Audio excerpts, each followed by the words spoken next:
Good Tuesday afternoon to you, 4 o'clock, time for Sports4CLE. Thanks for joining us. Browns still getting ready to try to interview and go through the process of finding the successor to Alex Van Pelt as the offensive coordinator. We also heard earlier in the week Deshaun Watson's rehab going well. Watson on QB Unplugged with his personal quarterback coach, Quincy Avery. Keep rolling. The dog pound community. My dog coming back. The Cleveland Browns coming back. Yeah, and I promise you, next year gonna be better than this year. Cause my dog, that shoulder getting right. You know what I'm saying? You're gonna see my back. You feel me? I'm hearing everything. I'm seeing everything. I'm just, I'm working. So it's gonna be a time, and there's gonna be a place for everything. With that, let's welcome in Browns beat reporter for the Plain Dealer, cleveland.com, Kay Cabot. And Mary Kay, good to see the movement in the shoulder is back, not in a sling. The other thing is he seems in good spirits and he seems very motivated, which is not a surprise. Yeah, I mean, he's excited to come back. From everything that we're hearing, that he is, possibly almost ahead of schedule in his rehab. Everything is going really well. The issue here is that, I can't find any precedents for this. I can't find an NFL quarterback that has had a displaced glenoid fracture repaired and come back strong the next season from it. So we don't really have anything to go on, but all reports are that it's going really well.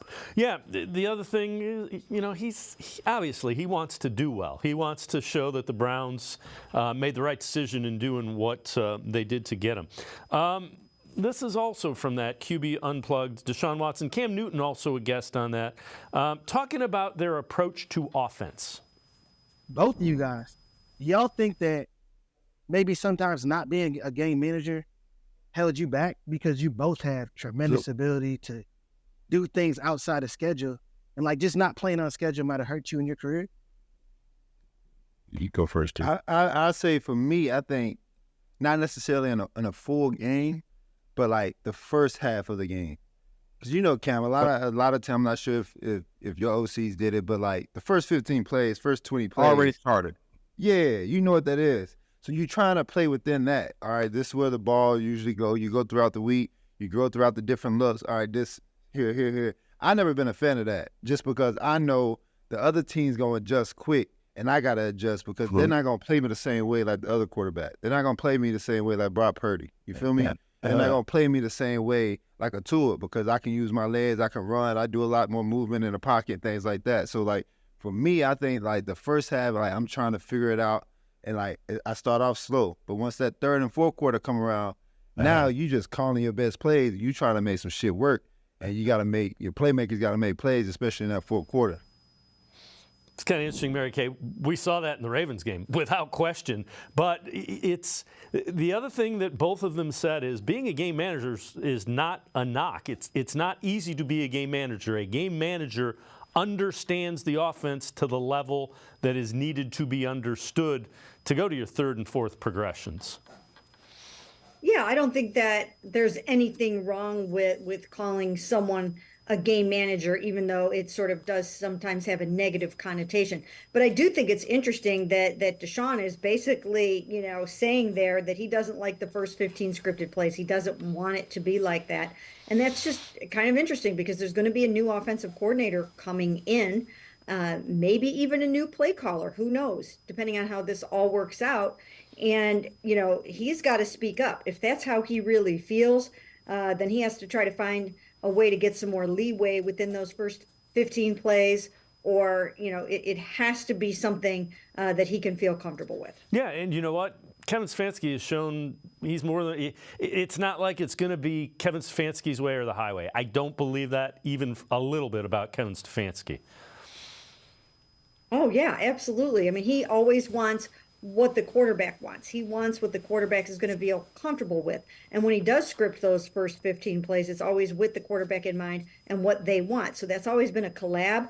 But if Deshaun is actually saying that he doesn't want that at all, then I think that's something that, probably would need to be addressed and talked about with the new coordinator and how they're going to figure that all out. All right, plenty of questions to Andrew Berry in his end-of-the-year press conference earlier in the week about the whole quarterback situation? I think it's fair to say that we'll have 3 quarterbacks on the roster. What that looks like can be a little bit variable just based on how the marketplace bears out. Andrew, how much of a consideration would it be with Flacco to have the appearance of a guy who took your offense to different heights versus Deshaun, the possibility of division, polarity around the team? Zero consideration. Zero considerations because of how both individuals are. It's not a concern internally at all. Mary Kay, I know you wrote an article. Do you think Watson and Flacco can coexist? And if so, what are your thoughts just about them bringing back Flacco? Yeah, I never thought that they couldn't. I know that there is some sentiment in this market that there's no way that these two guys could coexist. I just don't see that. They're 2 professional quarterbacks. They're 2 sort of locker room guys that, they're all about the team. And I just don't understand why they would not be able to coexist.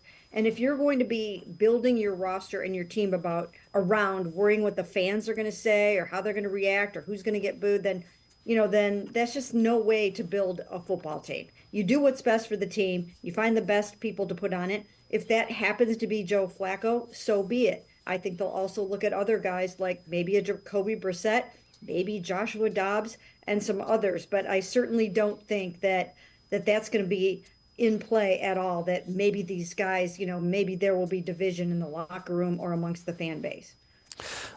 So the next biggest thing that's going to happen, the Browns will find an offensive coordinator. Texans QB coach Jared Johnson, who was really involved and heavily praised by C.J. Stroud, interviewing today with the Browns in person, according to league sources, following his virtual interview with the Saints, both offensive coordinator openings. I know you wrote an article about Johnson. You also wrote about Tim Kelly, who is a former offensive coordinator for the Texans, who has called plays for Watson before. Take us through both of those and just your thoughts on the whole offensive coordinator deal with the Browns. Yeah, first of all, I wrote yesterday that Gerard Johnson was coming into town today to interview for the Cleveland Browns when I wrote the Gerard Johnson story, and I really dug deep into his background and tried to look at what he's all about. And I really like him. I really like him a lot. I think that there are 2 things that stand out to me about Gerard Johnson. One, he's very much a teacher. He's very much into the fundamentals. And then number 2, he's undergone a shoulder surgery himself when he was at Texas A&M. He suffered a torn rotator cuff and torn labrum. He knows what it's like to come back from a shoulder surgery. And again, as I mentioned before, there's not much precedent for that in the NFL. And so, I think it would be very helpful for Deshaun to have someone right by his side who can say, don't worry, you can let it rip here. You're going to be okay.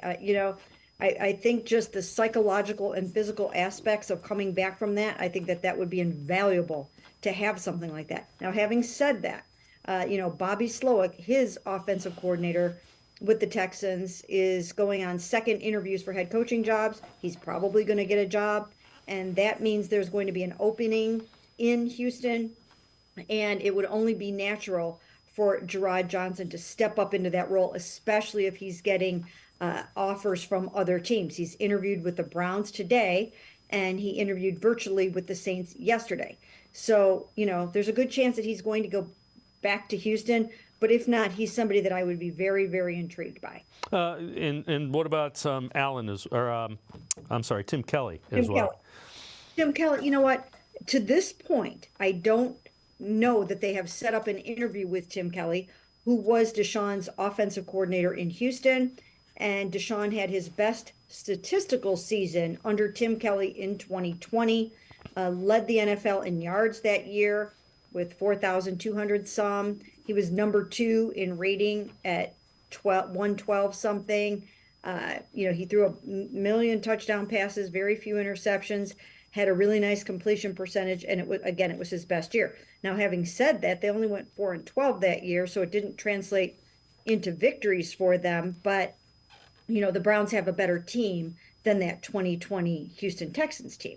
So I'm not sure if they are going to interview Tim Kelly or not, but I do know that Tim Kelly would love to get an interview here and that Deshaun would enjoy working with him again. Yeah, and Kelly was on Mike Vrabel's staff this year with the Titans, so that staff, with Vrabel being fired, he's, if you will, a free agent. Also some news, and I know you tweeted this out a little bit ago, Browns right tackle DeJuan Jones voted to the Pro Football Writers all-rookie team. And again, that's quite an accomplishment for a fourth-round pick. Those are mostly first-round picks. There are some later-round picks, and Ivan Pace from down in Cincinnati, an undrafted rookie, made the squad from the Vikings as well. Yeah, good for DeJuan Jones. I mean, he really had a very nice season, stepping in for Jack Conklin, established himself as a starter in the NFL, far exceeded his fourth-round draft pedigree. He was initially thought to be a first rounder, and he tumbled all the way to the fourth round. And, the Browns, it looks like, got a steal. Now he's coming off of surgery to repair a torn MCL. And so hopefully for him, he'll be back and doing great when it comes time to show up again for the offseason program starting in April. But he certainly had a terrific season, and it's nice to see him honored like that. Before we go to break, some more news from around the league. The Vikings have signed A.J. Green to a reserve futures free agent contract. He was on the Browns practice squad, appeared in some games. But again, the Vikings signed him to a reserve futures contract, the equivalent of the practice squad. So good news for A.J. Green. When he was on the field, he played pretty well. Yeah, he did. They've just gotten deeper and deeper at that position. They've got Cam Mitchell now. They actually, kind of have a surplus of cornerbacks. And, that's a position where this front office likes to keep bringing in young guys and new talent. So I think you'll probably see some more this offseason. Mary Kay Cabot, Browns beat reporter for Plain Daily, cleveland.com. And I can step aside, take a quick time out. We'll head to the voicemail of Truth and Reason when we return. Sports for CLE. Be right back. Stay with us.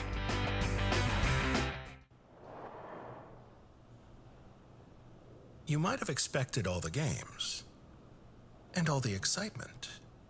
And even though you couldn't see it right away, it's all right here. 5 games in one. $22 million in prizes between $25 and $500, and a shot at $1 million grand prize. Golden Casino. A night's worth of excitement for just $10.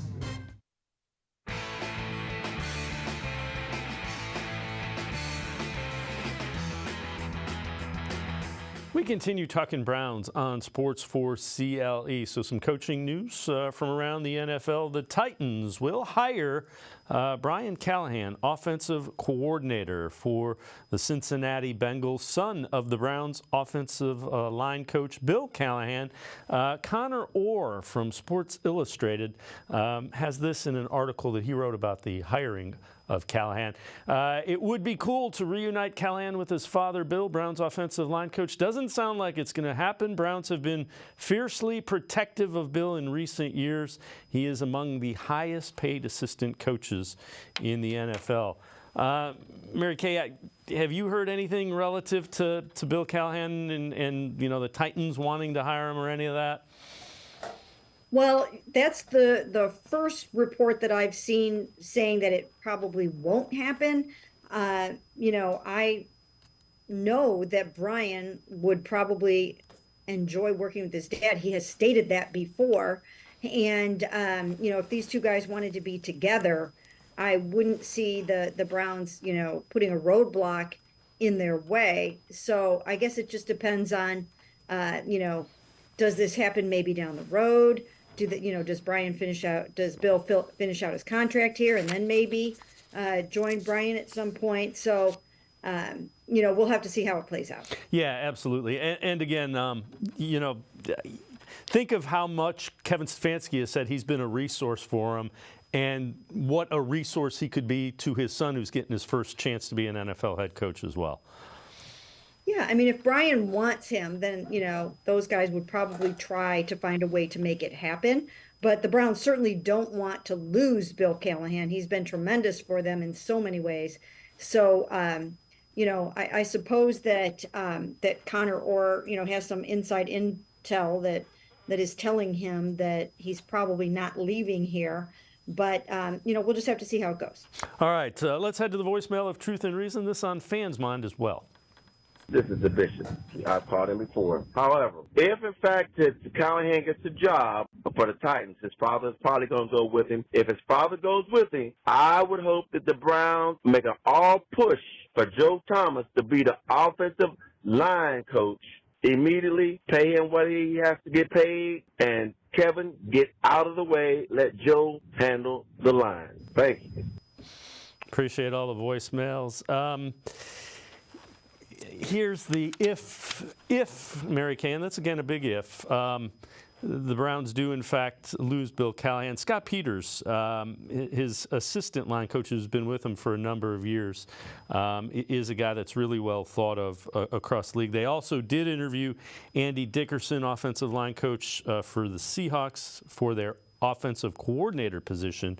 Relative to Joe Thomas, I don't think Joe Thomas wants to get into coaching. I don't know that for a fact, but I know he didn't really want to do the radio job for the Browns because it was too much of a time commitment.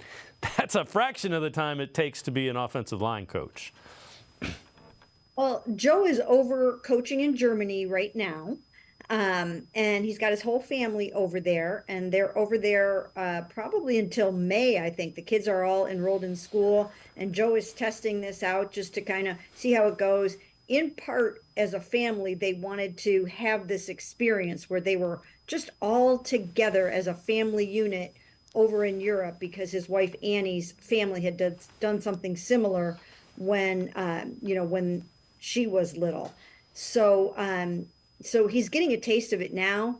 I don't know if he would be somebody that, would be interested in doing something like this full time. It is a huge commitment. But I mean, you never know. You never know. So we'll see. Like I said, if there's a report, in Sports Illustrated that Bill Callahan isn't going anywhere, then he might not be going anywhere. All right. Stump Mitchell was let go as Browns running back coach, along with Alex Van Pelt and the tight end coach, T.C. McCarthy. Stump Mitchell was on a Big Play Cleveland show talking about Kevin Stefanski and his ability to call plays. Listen, I would not give up play calling if I was Kevin. I think he's one of the best I've ever been around. But what he don't have to do, he can go back to calling plays like he called for Kirk Cousins, like he called for Joe Flacco. That's who Deshaun is. The Browns want to win so bad, they think they have to adjust to the players that they bring in. All the players want to do is know what you want. It's interesting. So, again, the more people in the NFL, contrary to what fans think, Kevin Stefanski is a pretty good play caller, really good offensive mind. I know you wrote an article saying he might be willing to give up play calling. Well, it all depends. I mean, if you want to attract the best, brightest offensive minds in the NFL, and you want to bring in a coordinator who is going to be one of the best that you can get your hands on, you might have to offer play calling, or at least a share of play calling. Maybe it's something you collaborate on together in the early going, and then you transition over. At least it needs to be something that's on the table and up for discussion, or these people aren't going to come in for interviews, the ones that are the best and brightest in the NFL. So I think you have to make it somewhat available, and not just completely take that off the table, or you're going to lose some of the best minds. Yeah, and Kevin Stefanski has never said it's completely off the table. Kevin Stefanski will likely be getting a contract extension before too much longer. Andrew Berry, he'll probably get one too. Here's what Berry thought about the job Kevin Stefanski did this year. Kevin, the way that he was able to lead and manage through challenges and adversity this year was absolutely phenomenal. And we have a smart, adaptable, emotionally intelligent leader who, the crazy part is he's not even close to his ceiling. And this is a guy who hopefully in the next month should, earn his, second Coach of the Year award in his first 4 years as a head coach. And I know that our organization is in really good hands, both now and for the foreseeable future with him. And Mary Kay, if he does in fact win that second, he becomes the 13th head coach, and they've been giving the award away since '57. He'd be the 13th head coach to win multiple Coach of the Year awards. Yeah, that would be pretty remarkable for him to be able to pull that off twice in the span of, 3 years or 4 years, or whatever, 4 years. So yeah, it would be really cool for him. And, to take this team to the playoffs when they lost Nick Chubb, Jack Conklin, Deshaun Watson, down to your fourth quarterback, fourth and fifth offensive tackles. It's pretty remarkable. This is a tough division. It's a tough conference. And to make it to the playoffs under those conditions was pretty great. So some more coaching news. We mentioned Stutt Mitchell, heard from him earlier, was let go. So the Browns in the market for a running back coach. We know they have interviewed Deuce Staley to replace Stutt Mitchell. They also have some competition now, as it appears that the Jets plan to make him an offer as well. I know you wrote an article about this. Just take us through that. Yeah, I wrote about that on Saturday. So, we've known for a while that the Jets are also in competition for Deuce Staley. Now, I don't know that this is going to happen right away because I think there's a little bit of a delay right now in the situation. And the Jets might even be moving on because I saw today that they are interviewing someone else. So it's not done yet, but Deuce is definitely someone that the Browns have their eye on. Mary Kay Cabot, Browns beat reporter for the Plain Dealer, cleveland.com, and I'm going to step aside, take one more time out. Other side of the break, Andrew Berry talks about Deshaun Watson. Sports4CLE. Be right back. Stay with us. Come back to go forward. Back to learning new things. Back to pursuing your dreams. Tri-C has flexible learning options to fit your life. And every year, more than 1,000 local companies provide Tri-C students with real-world learning. The right education can boost your lifetime earning power by hundreds of thousands of dollars. Start now with a college education you can afford. Tri-C, where futures begin.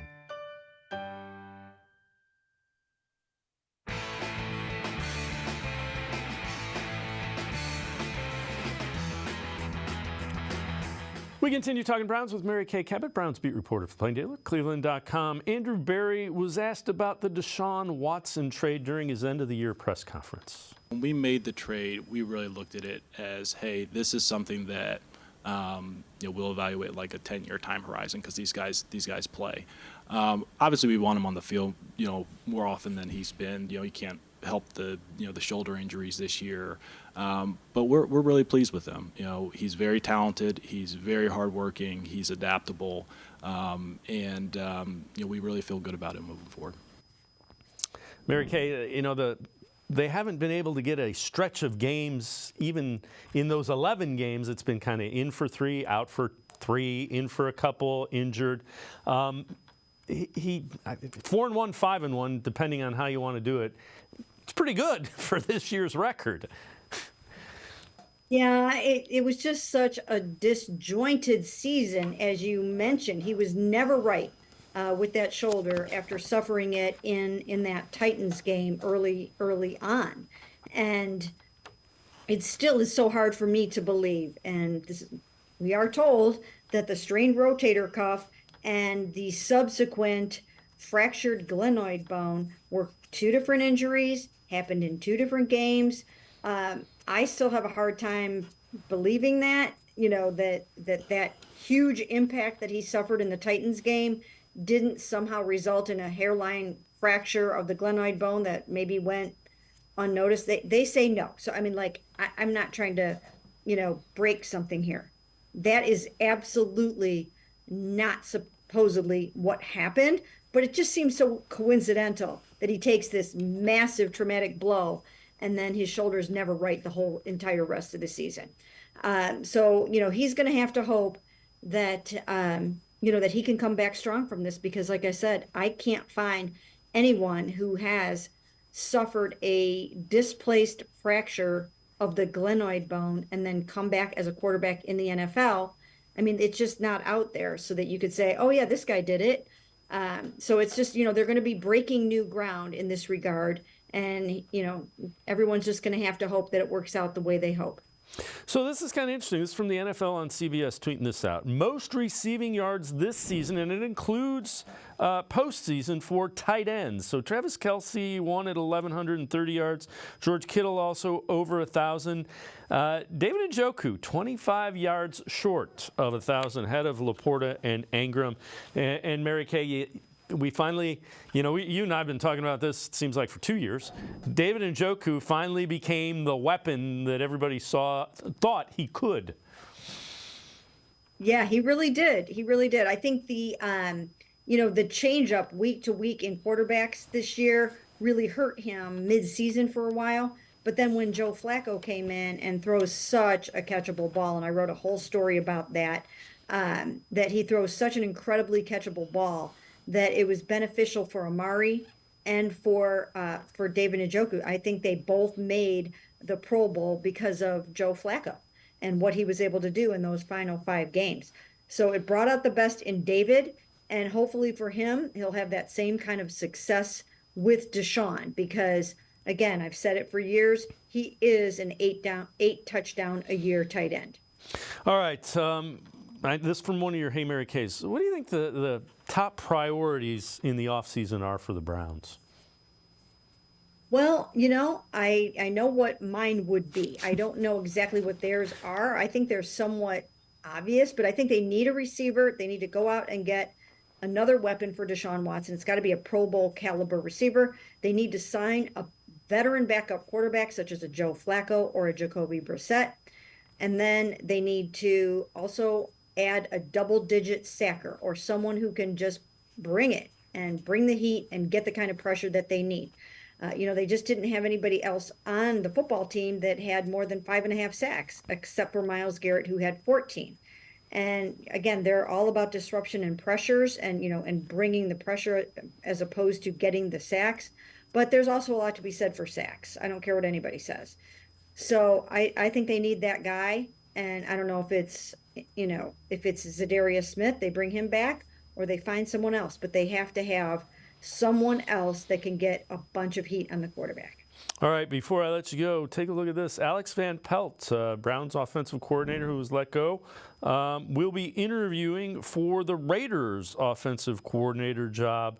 Antonio Pierce got the head coaching job not too long ago, so Alex Van Pelt will be interviewing his first interview with the Raiders. So again, it's a guy that's very well. Remember, that was Aaron Rodgers' quarterback coach, so really well thought of in NFL circles.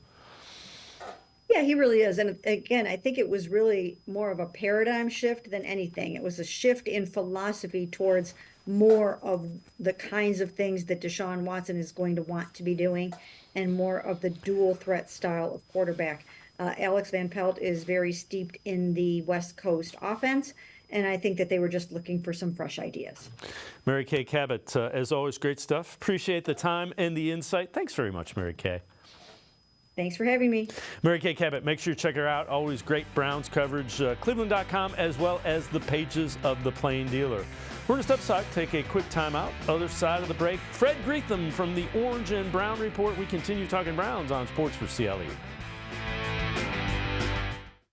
The Ohio Lottery Partners in Education program is dedicated to recognizing exceptional students, teachers, and schools throughout Ohio. Scan the QR code on screen to nominate students and teachers as Academic All-Stars and Teachers of the Month. They must be currently enrolled or teach in grades K through 12. Is your K through 12 school developing students' literacy skills to achieve success in reading? If so, you can nominate your school for the School of the Year. Students can win $100, teachers can win $500, and schools can win $2,500. Scan the QR code, fill out the forms, and nominate deserving students, teachers, and schools today. The Ohio Lottery Partners in Education program takes pride in honoring exceptional students, teachers, and schools across Ohio. Submit your nomination today. It's fun, fast, and free.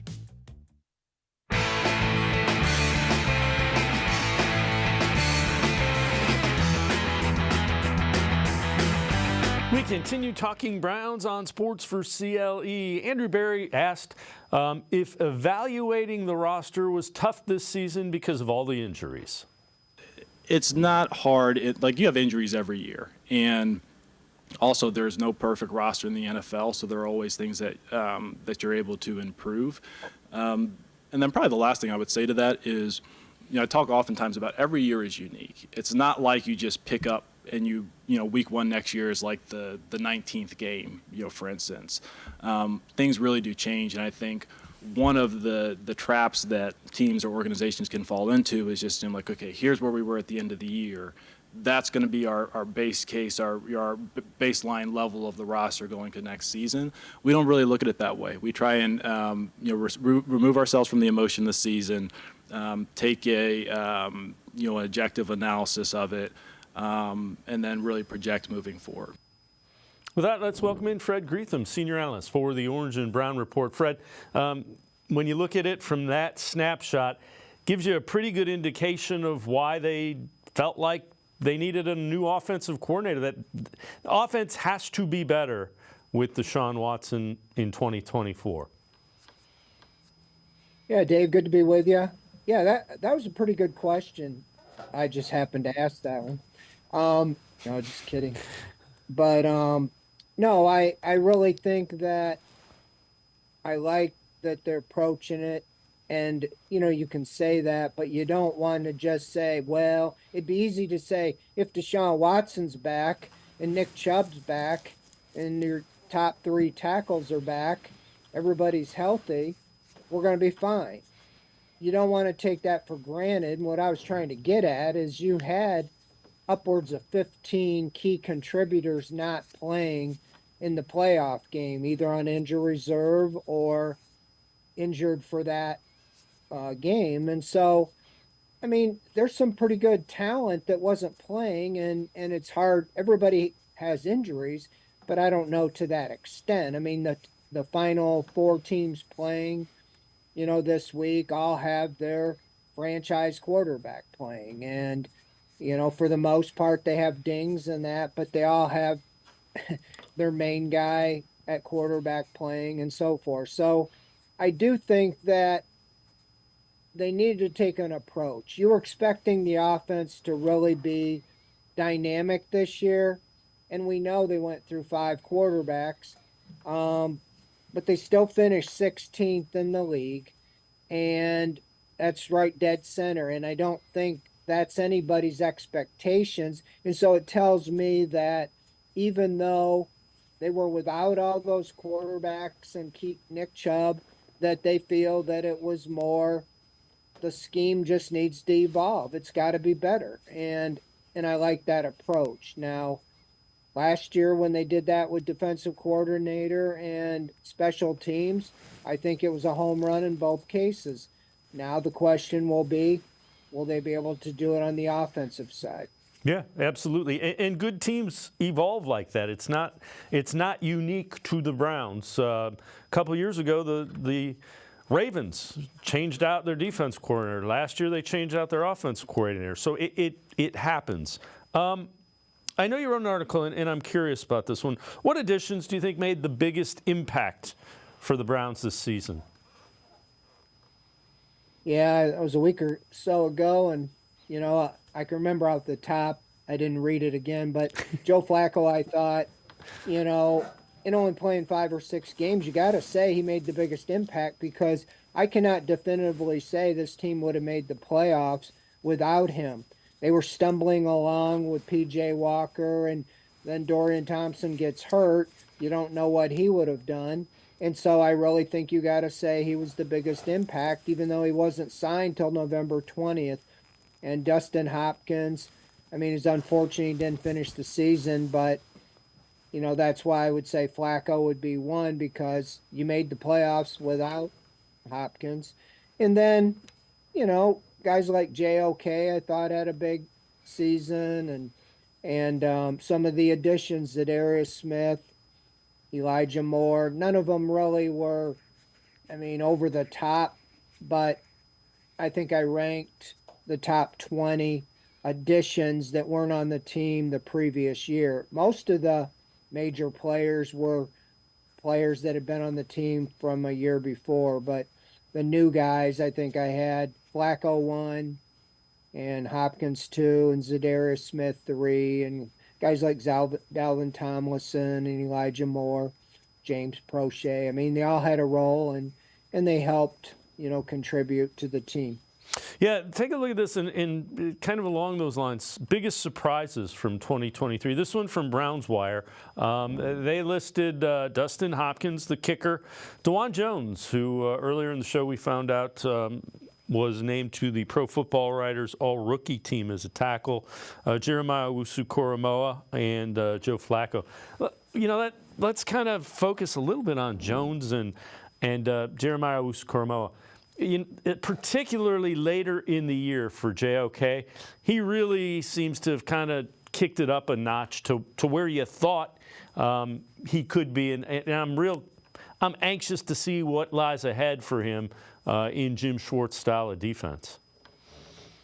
Yeah, he really finished well. He leading tackler, and and it was just like, I think Jim Schwartz put him in positions, and being in the right position and just bring him up to just see the ball and go get the ball. It just seemed like it really clicked. Seemed like his first couple years, he's a very smart, thoughtful individual. If you ever hear his interviews, he doesn't just speak off the cuff. Everything's kind of a little deeper. And I think that he was thinking maybe too much in his first year or two. Whatever it was, Jim Schwartz unlocked it. And he really was a weapon on defense. The guys up front were, they were plugging up holes, but he was shooting in there a lot of tackles for loss. And I really think that's something you can really build on. That's the guy they traded up to get in the second round 3 years ago. So I really think he's in line to get an extension now. And I really think he's an exciting piece moving forward. And so when you look at that, yeah, remember what else you asked me about. DeJuan Jones, a guy that that didn't have a first-round pick, second-round pick. It looks like they hit on him big time. Yeah, it's one of those value picks. I think I had heard there was a little argument, at the time he was available that there was some that did not want to take him. They questioned his work ethic. If you remember, there was some talk about him wanting to play basketball, and I think that goes back to the combine and, young kid who's 6'8", as big as he is, and had a chance to play basketball at Kent State. Might not say he wanted to play in the NBA. I don't take that as a negative, but I think some thought maybe he wasn't that dedicated. And the first day we saw him at rookie mini camp, he was not in shape. He was over on the side, losing his lunch, and you just started to wonder. But Bill Callahan got everything out of him, and I think that's a tremendous find because you got a fourth round, pick who's probably low first round or second round talent. And I think you're going to have a guy like that for a long time. Now the question is, do you try to convert him to left tackle, keep him at right tackle, or what do you do? But I think he's definitely, going to be in the plans to be an anchor at one of those tackle positions for the next 8 to 10 years. All right, before we go to break, I know you wrote an article about this, and I'm curious your thoughts on it. Why do you think making the playoffs was so important for the Browns, and it gives them optimism moving forward? I think it sets the bar, despite all the injuries and everything, that they have a good team, a good roster, and they weren't content just to get in the playoffs. They were very disappointed the way they played, the way it finished. But I think now you had, like I said earlier, you finished the year without 10 to 12 to 15 key contributors, and yet you got to, 11-6 and the playoffs with that roster. You have to have some infusion, of talent. Not like you're going to get a first round pick this year because it's the last year of that pick going to the Texans. So these are like seasoned veteran first, second, third round draft picks coming back into your roster.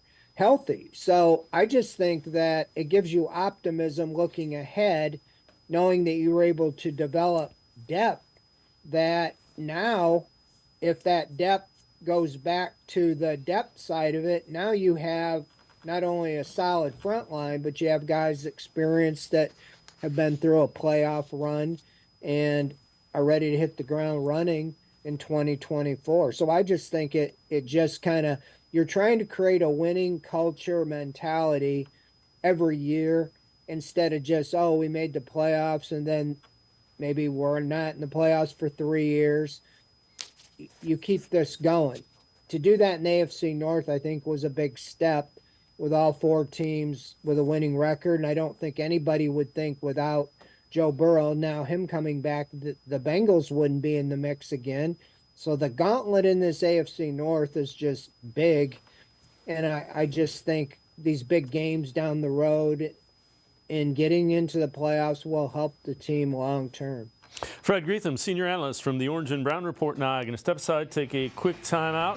Other side of the break, we turn our attention to the quarterback position and the offense a little bit more in depth, looking at 2024. Sports for CLE. I'll be right back. Stay with us.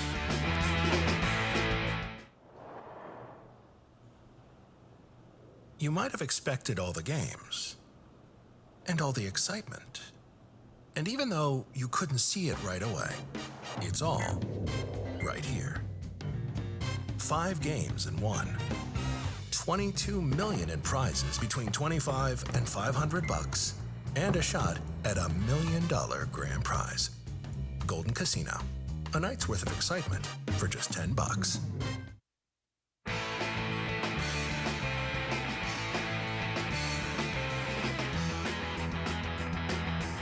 We continue talking Browns with Fred Greetham from the Orange and Brown Report. Mike Florio, NBC Sports Pro Football Talk, on what 2024 means for Deshaun Watson and the Browns. Bottom line, though, is they have to get more from Deshaun. They paid him so much, fully guaranteed. They could pay him and not play him, but who really wins if you do that? This is all about getting the most out of Deshaun in 2024, and there's going to be pressure on everyone to make that happen. I don't want to say Kevin Stefanski is going to be on the hot seat, but I don't know what happens. If Deshaun, I thought in 2023, if Deshaun Watson goes wire to wire and the Browns are just a failure, maybe they'd try to find a new coach for 2024. If this year coming up, Watson stays healthy and he's just not good enough, I don't know what that means. I don't know if they would just bite the bullet for the final 2 years of the Watson deal. I don't know if they would try to engineer a way to avoid the guarantees and move on. I don't know what they'll do. But this is the year that Watson's got to step up or step off for the Cleveland Browns, because they learned they could win without him, and I feel like they're not going to be inclined to tie their own hands in a situation where they could just move on to a younger quarterback, a cheaper quarterback, and just deal with the cash charge and the cap charge and just move on from Deshaun Watson. Fred, Deshaun Watson was 4-1 or 5-1 as a starter. It's not like they didn't win. And this surprised me. He took more snaps at quarterback than anybody else. Now, do they need to be better on offense with him? Absolutely. But the last time he was on the field, I think it was 13 of 14 in that second half against the Ravens, led a comeback in Baltimore against the Ravens with a broke shoulder on one leg against a team that is playing for the AFC Championship game. Yeah, I mean, it's just the national narrative still is Watson is disliked and the Browns, are a failure with him. It seems like, and I didn't see that. I saw him in training camp, obviously, never really got on track. I think it's more of the health situation. He's got to learn to slide and take care of himself this year. That, to me, was the biggest downfall of Lamar Jackson the last 2 years. And then this year, he figured out how to stay on the field, and he's going to be probably an MVP. When Watson is playing, we didn't see the numbers that Flacco did, but I don't know why they can't run that offense with him. I mean, he's got the arm Flacco has, but he's got the mobility factor. So I think it was more of a case of staying on the field and the starting and stopping. I mean, we saw him in the Titans game, the third game. He threw for 289 yards, really was 329, but they said Cooper stepped out of bounds and that took away 40-yard touchdown. But even with that, he didn't play the last half of that fourth quarter. So he really looked like he was on his way. Then we find out middle of the week that he's got something with his shoulder, and then he doesn't play the next week. And the next month, they messed around with that. Would he, wouldn't he? And he tried to go against the Colts and couldn't. And then they sat him down. He came back against the Cardinals, looked pretty good. And then he goes to the Ravens game, and little do we know, he gets, the broken bone in his shoulder and a high ankle sprain. As you mentioned, he ended up actually 14 of 14 in leading that come from behind win.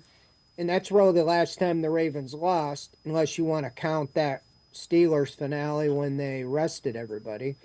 They looked well, and they looked like they were in position. Then we find out he's out for the season. So, yeah, it's more of a start, stop, start, stop. We never really saw a continued situation.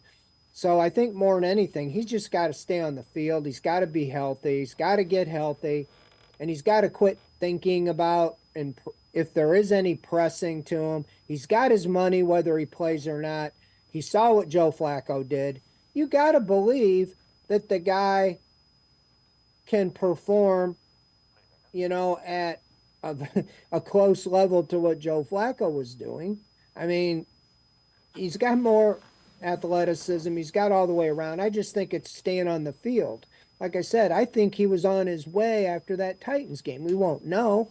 And then the Ravens game, I didn't have any fault in those things other than he might expose himself to injury more by his style. And maybe you look at the Joe Flacco book, stay in the pocket, run only when you have to, but use your arm, throw the ball deep, spread everything out, use your weapons, Cooper, Njoku, and so forth. So I don't agree with Florio at all on that they're looking to move on. Andrew Berry's been very steadfast.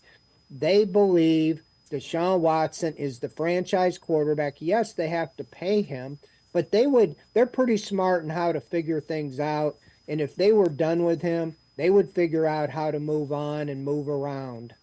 Yeah, I don't think they're anywhere near done with him, without question. And to your point, it's really hard to get into a rhythm offensive. You got 11 guys when you're in and out, and he didn't start 4 games in a row. That's the problem. There was no stretch of games where he played 4 consecutive games. Stump Mitchell, who was let go as Browns running back coach, on how good this Browns offense can be with Deshaun Watson and Nick Chubb healthy. This from the Big Play Cleveland show. I think it can be great, but I think the offense that we displayed with Joe is really the offense that we can display with Deshaun. Deshaun is a passer, okay? Deshaun led the league one year in passing yards. Yeah. He don't have to be a runner. I mean, he's going to run because that's what he do. When he get in trouble, he makes big plays. But Deshaun is a passer as well. It's kind of what you were saying.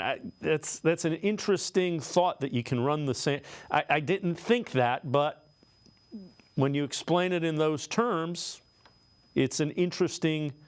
That might be what they're thinking. Yeah, and I think that you get his input.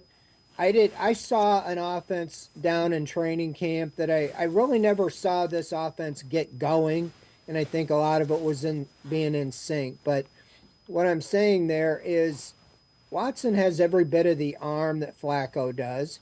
He has more mobility. He has anything that Flacco can do, and that's not taking away anything from Joe Flacco.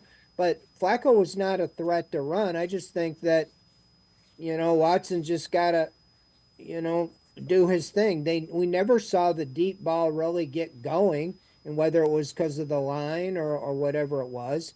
But if you'd have told me, that Nick Chubb would be down in the fifth quarter of the season, and I didn't really think you had hopes. You might make the playoffs, but I didn't really think you could make a run to the Super Bowl. But with Joe Flacco, you felt like you really had a chance to beat any of these other teams. And all I'm saying is Deshaun Watson, I think, can do anything that Flacco can do. He's just got to stay on the field, and whatever that is. I just think,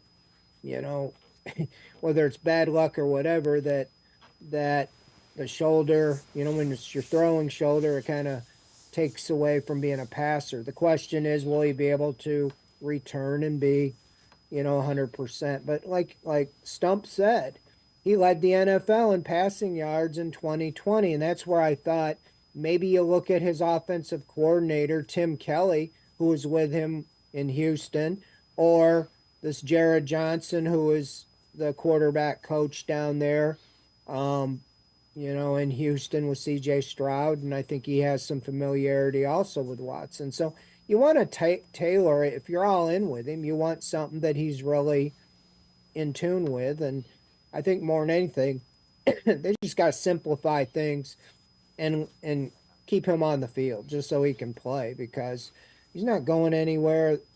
You are in the third year now of a 5-year deal, and he's only played 11, 12 games. So it's a solid point. I mean, you can't argue. You don't really know what you have. You haven't really seen enough of him, but he's very talented and he's very good, and they know to play with these guys in the AFC, you got to have a quarterback that can keep pace with Lamar Jackson and Patrick Mahomes and Josh Allen and Joe Burrow and all the others. So I just think that you don't have a better, what are you going to do? Start over again with a 40-year-old quarterback? I don't think so.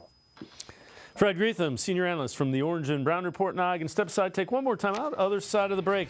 We'll talk a little bit about Kevin Stefanski, hear from Andrew Berry. Sports for CLE. I'll be right back. Stay with us.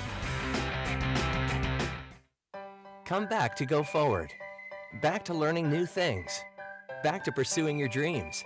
Tri-C has flexible learning options to fit your life. And every year, more than 1,000 local companies provide Tri-C students with real-world learning. The right education can boost your lifetime earning power by hundreds of thousands of dollars. Start now with a college education you can afford. Tri-C, where futures begin.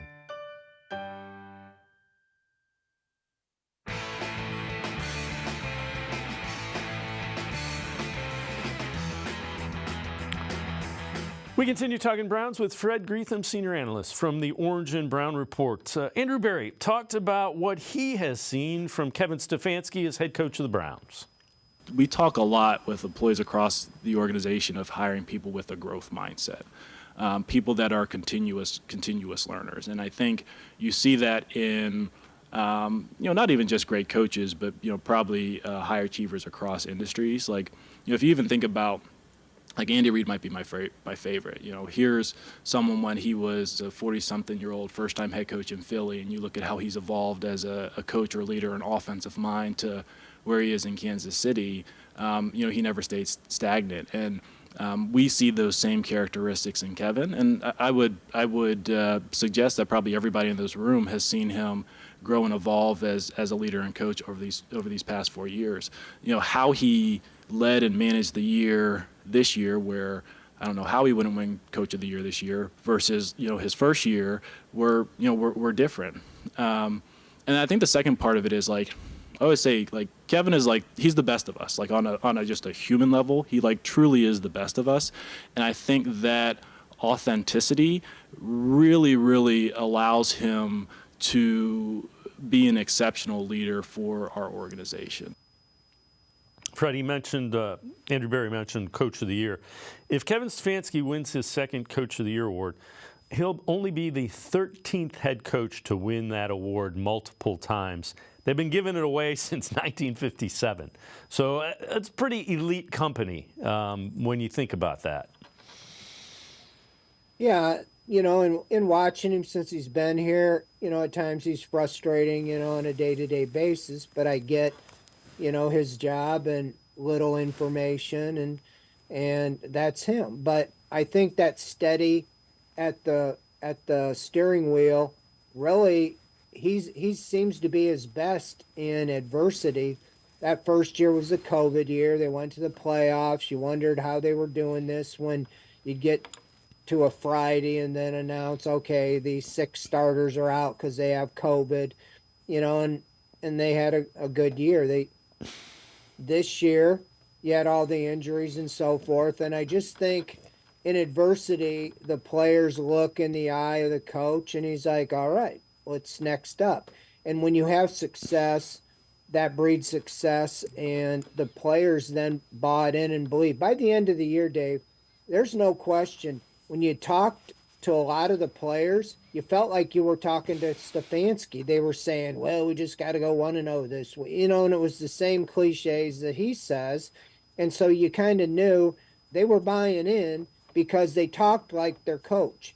And I know fans can get frustrated with play calling and different things, but I think he really has grown with managing games and decision making. And, and like I said, there's so much adversity in the NFL on a week to week. He's just that calm eye in the storm, that, and that's one of the things I felt like Joe Flacco brought. He was kind of like a mini Stefanski not mini, he's 6'6", but on the field, he was kind of like having Stefanski in the huddle because he had that calm demeanor.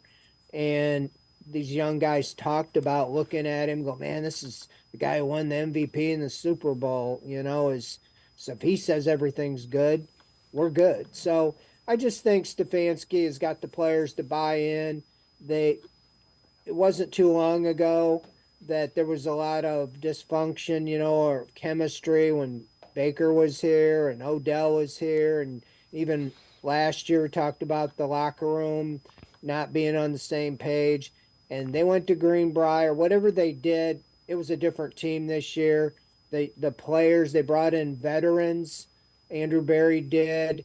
And I just think that it was a good chemistry, the leadership all the way around. I think now there's a culture, going back to what I said, why I thought it was important to make the playoffs, because now they believe that this is the pattern and the blueprint to repeat and go back to the playoffs, even though every year is a new year in itself. Some interesting decisions for the Browns and Andrew Berry to make relative to contrast. You got Jack Conklin, Jeremiah Owusu-Koramoah, we talked about that. Nick Chubb, Greg Newsome. What do you think they do with some of those guys? Do you think all of those guys are back? Do you think they move on from anybody? Well, I think starting with the tackles, the big question is you already picked up the guaranteed 5th-year option for Jedrick Wills, so he's going to be here. You just have to decide, is he the long-term answer? Are you going to give him that big extension to be your left tackle, or are you going to let him play on that contract and play Jones at right tackle? Or what are you going to do with Conklin? Last year they renegotiated and gave him a big deal. I don't know if I don't see how you can put Jones on the bench. I think they got to figure out something. It's going to come down to what their long-term decision is with Wills. If it is to keep him as the left tackle, or make Jones the left tackle and flip Wills to right tackle, I don't know. But I really think those are the two major, Wills is the big domino. I think they would probably do something with Conklin, restructure his deal. I don't know if you'd want to bring him back as a swing, your backup. But I think definitely next year it'll be Wills and Jones would be the starters. As far as JOK, I think it's no question he's going to be extended. Greg Newsome, he's a first-round pick, so he now is in that 5th-year option. Andrew Berry, most everybody he's drafted, the first-rounders, they picked up the option, even Baker Mayfield, who he didn't draft. I think that buys you another year to see what he can do. I don't know if he would get the big extension. Right now, I see him as the 3rd corner, and it's going to come down, do you feel like a Cameron Mitchell or one of the younger guys can fill that role? But I don't know. I think the jury's a little out, but they usually pick up the option and then figure it out from there. Let him go or trade him like they did with Baker, or whatever there. But I think I agree with you don't move on until you got a better option, so to say. No pun intended. He's a quality player, but I don't know if he's a, $15, $20 million guy like a Denzel Ward. So who else was there?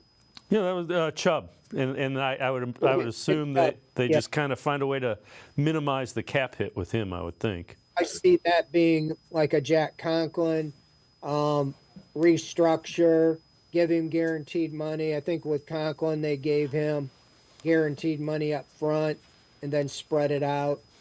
They're definitely going to do that with Chubb. I think it's $15 million. It's not guaranteed, so that they could cut the guy and just walk away.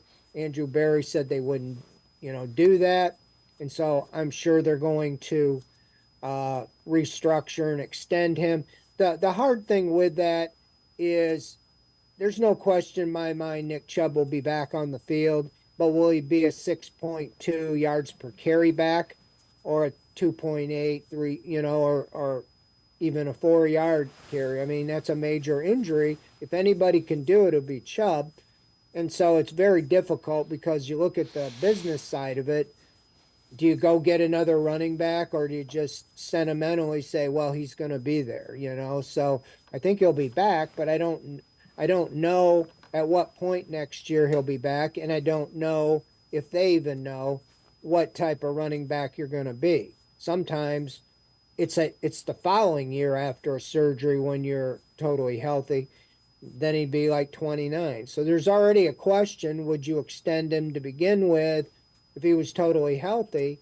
Now you got this compounded situation. So probably be a lot of incentives, to come back and so forth. But I will say this, being around him, if anybody's going to make the comeback, it would be Nick Chubb. Fred Greetham, senior analyst for the Orange and Brown Report, as always. Appreciate the time and the insight. Thanks very much, Fred. Thank you, Dan, for having me.